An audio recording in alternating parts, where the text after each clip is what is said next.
Hey guys, Multiplier here. Quick little thing today, basically showing you how I did the Fire vocal, which is the vocal that's part of the track Fire, which basically starts off these videos. So it's part of a full track called Fire.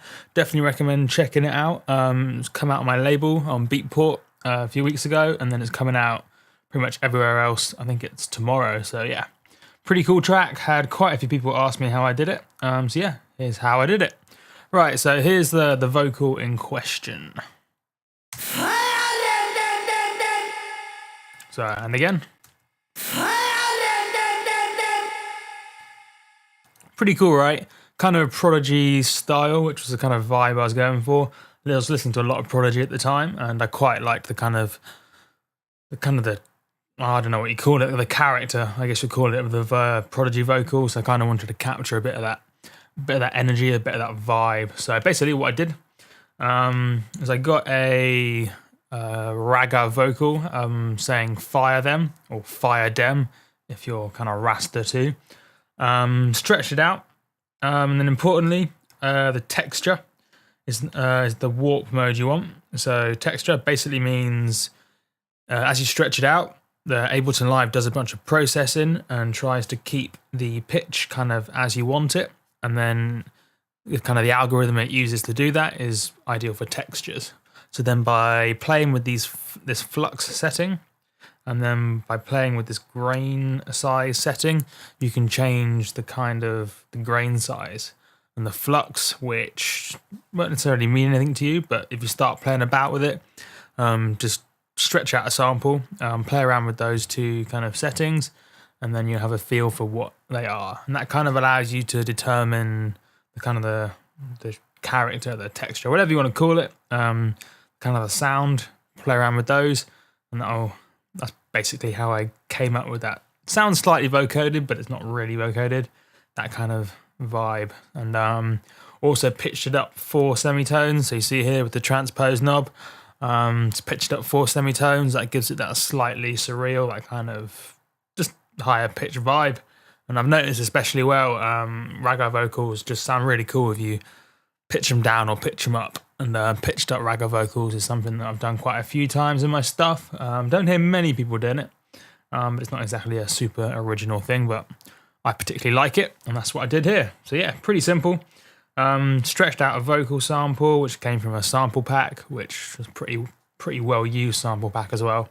Won't say which one, but if you know your naming conventions, you'll be able to figure out exactly which one it is. So stretch it out, use the texture warp mode to kind of get the sound right, pitched up the transpose, and then I did a few very basic bits of processing. So got the Alloy 2, kind of the mixing plugin. And then the only thing I did was on the equalizer, I took out all the bottom end with this brick wall high pass filter. Now, don't really know why I use the brick wall, because I tend to run into more problems by using a kind of like a brick walled one than you would just a really steep normal one. So don't really know why I did that, but yeah, basically got rid of the low end, just a standard mixing stuff. And then on the exciter tab, this one down here, it's basically just adding in some kind of technically distortion, but you can call them harmonics if you want them to sound nicer. And then the preset, if I remember correctly, is the vintage vocals one. So if we go to exciter, module, just click it.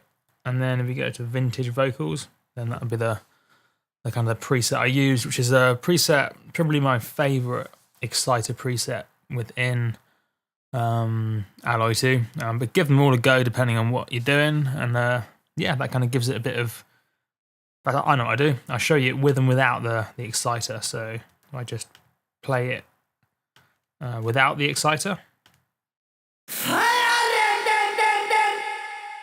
and with the exciter,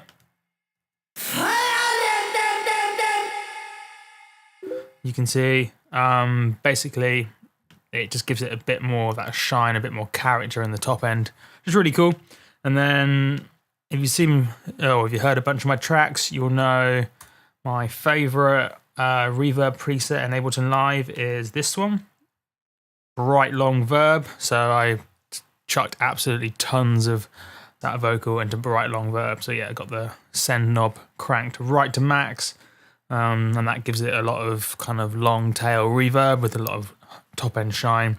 Just really nice sounding reverb. It's one of my favorites. Just happen to like it. So yeah, pretty much it. That's the sound. Nice little quick tutorial. Not really tutorial, more about how I made it, how I did it. But yeah, if you have any more kind of questions about how I made stuff, hit me up. I've been Multiplier. Sweet.